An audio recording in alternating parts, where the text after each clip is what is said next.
rassure est maintenant un format assez récurrent sur ma chaîne. Si cela vous plaît, n'hésitez pas à vous abonner et activer la cloche pour ne rien louper.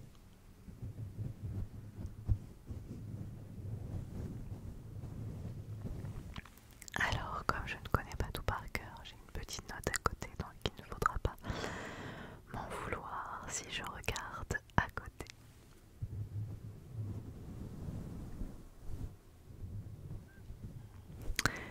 Alors, on va commencer par le fait numéro 1. J.K. Rowling a refusé une proposition de Michael Jackson qui voulait produire une comédie musicale sur Harry Potter avec elle. J.K. Rowling a refusé une proposition de Michael Jackson qui voulait produire une comédie musicale sur Harry Potter avec elle. Alors je ne sais pas si c'était en plus des films ou si c'était à la place des films. Si c'était en plus, je pense que ça aurait pu être sympa de voir ce que ça donnait.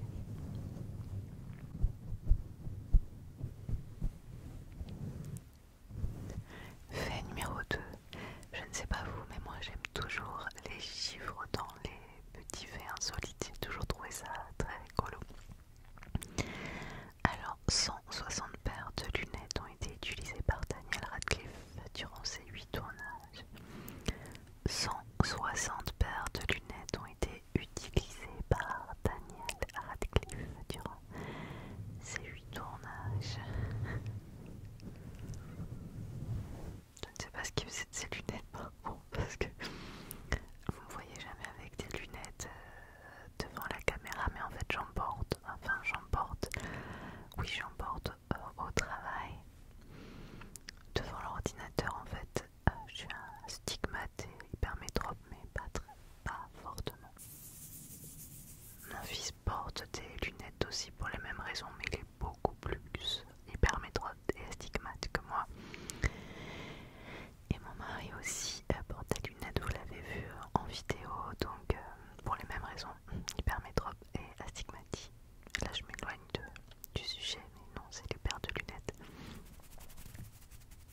Et donc je ne comprends pas comment on peut utiliser 160 paires. Enfin, j'imagine bien que quand on fait un film, c'est périlleux et qu'on doit casser pas mal de lunettes. Mais c'est juste énorme en fait.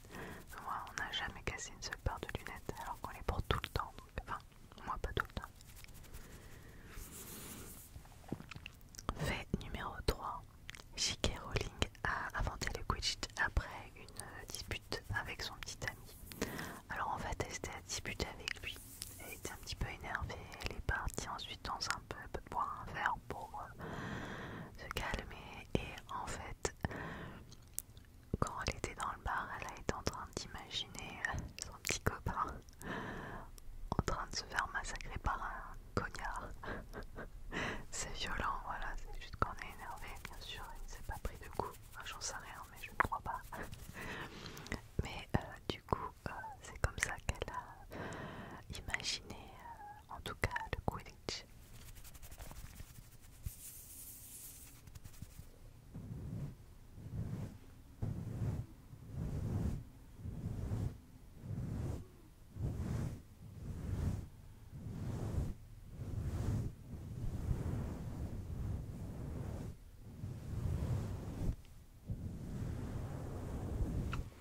D'ailleurs, quel est votre épisode préféré de la saga en livre? Je dirais pour moi que c'est le prisonnier d'Azkaban que j'ai trouvé vraiment très chouette. Et en film, je pense que c'est le premier tout simplement parce que c'était tout nouveau et que c'était waouh, top. On l'a regardé il y a peu de temps avec mon fils. Je lui ai pas montré les autres pour le moment parce qu'il a 6 ans et que je trouvais un peu violent ensuite. Mais voilà, il a regardé le premier. Alors fait numéro 4, on va parler maintenant argent. Parce que dans l'univers des sorciers, c'est le galion en tout cas qui s'utilise.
besoin d'une petite histoire, vous voyez. Donc n'hésitez pas à la visionner si ce n'est pas déjà fait.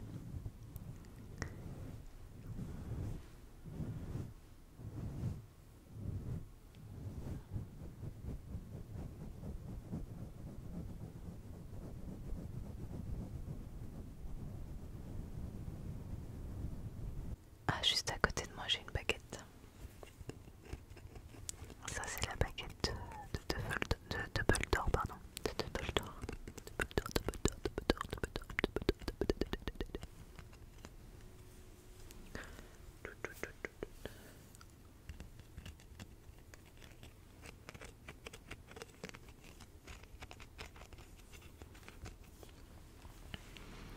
Alors, on va parler maintenant de Draco Malfoy, le petit blondinet insupportable. Et ben on a l'impression de le voir tout le temps, n'est-ce pas?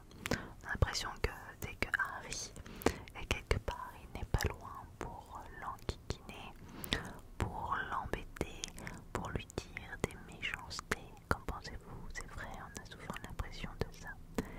Eh bien, figurez-vous que c'est un leurre. Et oui, en fait, sur les 8 épisodes d'Harry Potter, on le voit uniquement 31 minutes et 30 secondes. Et d'ailleurs, il raconte, l'acteur qui incarne Draco Malfoy, il raconte que quand il était au lycée, c'était compliqué parce que tout le monde se moquait de lui et n'était pas forcément très gentil avec lui, du fait que voilà, il incarne pas un personnage fortement sympathique. Et en fait, tout ça pour 31 minutes finalement, puisque on le voit pas beaucoup plus. Mais quand on y réfléchit, c'est normal parce que quand on le voit, il arrive, il fait une réplique, il envoie une petite vanne, et puis après il s'en va.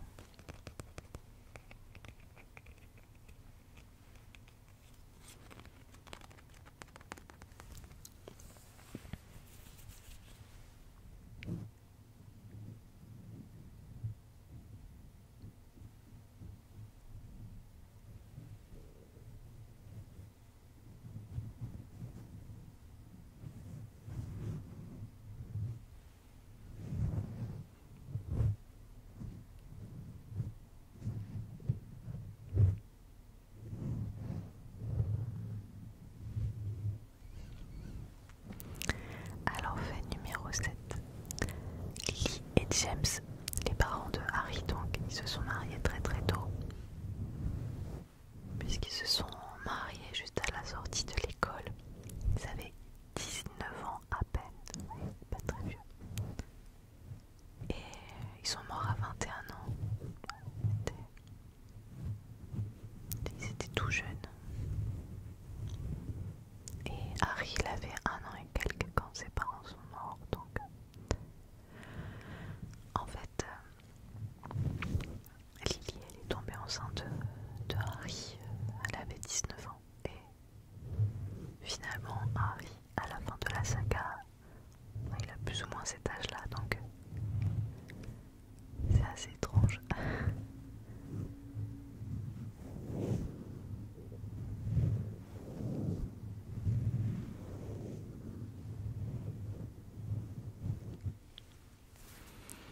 Alors on fait numéro 8.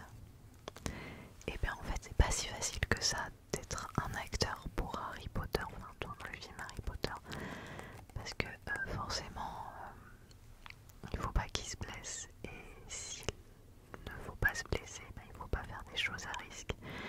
Ils n'ont pas le droit de skier par exemple, ils ont un contrat qui leur dit vous n'avez pas le droit de skier, ils peuvent pas faire de sport de contact.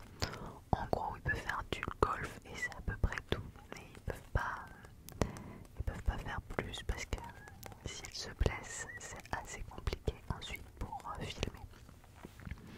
Ça me fait penser que récemment j'ai lu la bande dessinée de Riyad Satouf, un jeune acteur, sur Vincent Lacoste. Je ne sais pas si parmi vous il y en a qui ont lu cette BD, moi je suis fan de Riyad Satouf.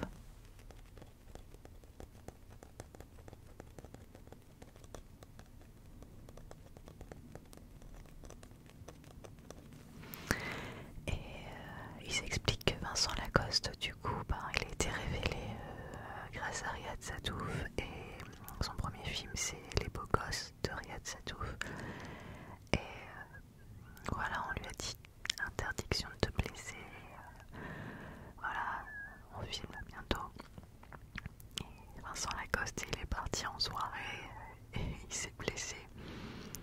s'est blessé à la jambe et du coup j'ai pas revu les beaux gosses depuis, mais visiblement Vincent Lacoste boite dans le film, mais c'est dû à une blessure en fait qui s'est faite avant le tournage et il a failli perdre son rôle à cause de ça.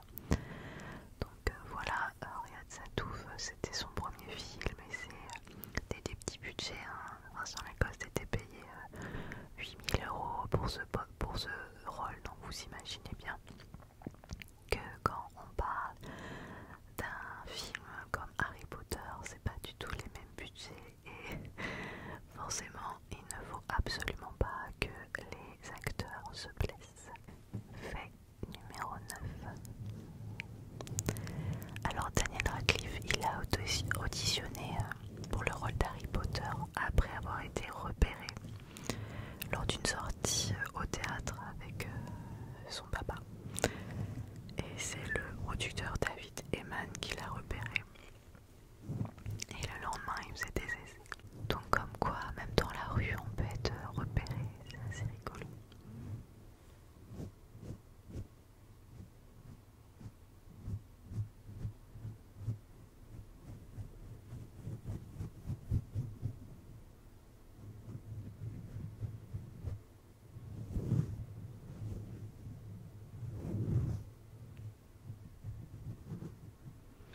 D'ailleurs, en parlant de Daniel Radcliffe, dans le livre, on dit qu'il a les yeux verts et en fait finalement Daniel Radcliffe il a les yeux bleus, mais il peut pas porter de lentilles parce qu'il est allergique. Et du coup, J.K. Rowling elle a dit que il suffisait que ses parents aient aussi les yeux bleus pour qu'on voit une corrélation. Et voilà. Du coup, ils ont quand même pris Daniel Radcliffe. Je vais poser cette baguette. Fait numéro 10. Dis donc, ça passe vite. J'ai presque fini, dis donc. Alors, la plupart des livres dans le bureau de Dumbledore étaient des annuaires. Parce que c'est vrai, quand on arrive dans... Ça me gratte, excusez-moi. Dans le bureau de Dumbledore, eh bien, il a plein de livres. Et en fait, c'est du fake. C'est la magie du cinéma, parce qu'en fait c'était des annuaires. Et pour le donner un petit peu un look de vieux grimoire, et les annuaires étaient customisés, recouverts de poussière tout simplement. Comme que vous voyez, le cinéma c'est aussi beaucoup de l'imagination et savoir camoufler les choses. Je trouve ça génial en fait.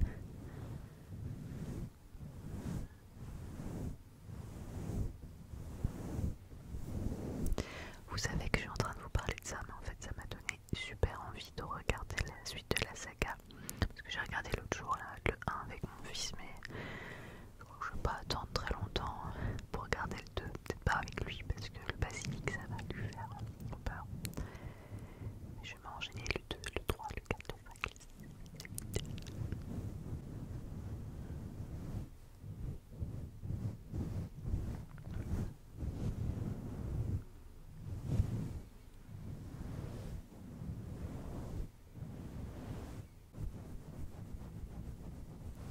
Allez, c'est le dernier fait déjà.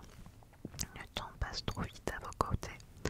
Alors J.K. Rowling a révélé que de nombreux noms qu'elle a utilisés dans la série sont liés en fait à des gens qui existent vraiment, des gens du monde réel.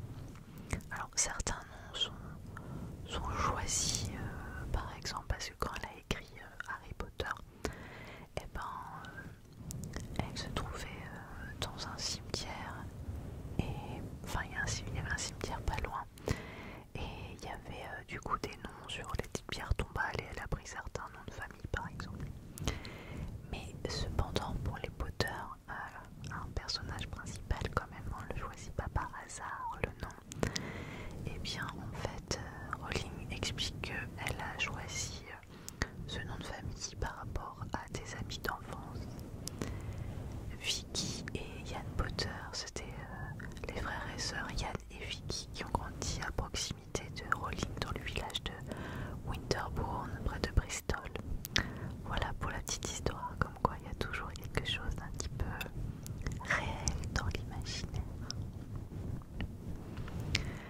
j'espère que ce top 11, enfin les 11 choses que vous ne savez pas sur Harry Potter vous a plu.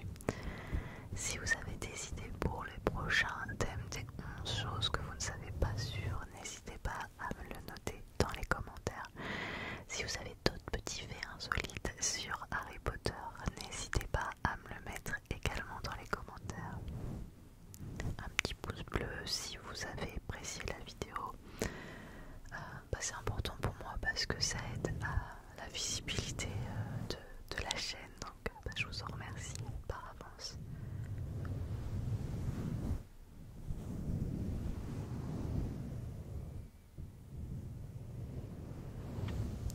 Et sur ce, je vous souhaite tout plein de bonnes choses, une bonne nuit par exemple, une bonne journée.